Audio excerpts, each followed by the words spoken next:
Nshuti yanjye, dore ibintu 10 nize muri uyu mwaka dusoje. Cyambere nize ko uko waba mwiza kose bitakurinda guhemukirwa.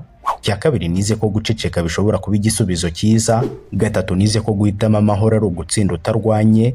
Kane nize ko kubura umuntu cyangwa ibintu buri gihe haba atari igihombo. Gatanu nize ko atari buri ntambara ikwiye kurwanwa. Gatandatu nize ko kwigira mu buzima bibabaza ariko kutigira mu buzima bikababaza kurushaho. Karindwi nize ko kwigira ku makosa bikurinda kuyasubiramo. Umunani nize ko ubuzima butoroha igihe wifuza ahubwo ko bworoha igihe witeguye. Icyenda, si buri muntu wumva ko ari kumwe nawe bari kumwe nawe by'ukuri. 10, nize ko abantu benshi bagukurikira igihe uri gutera imbere ariko niba cyugumana nabo igihe bitameze neza. Uyu si wari umwaka wanjye mwiza ahubwo n'umwaka w'amasomo. Nabaye umunyeshuri mwiza, ngiye gushyira mu ngiro ibyo nize.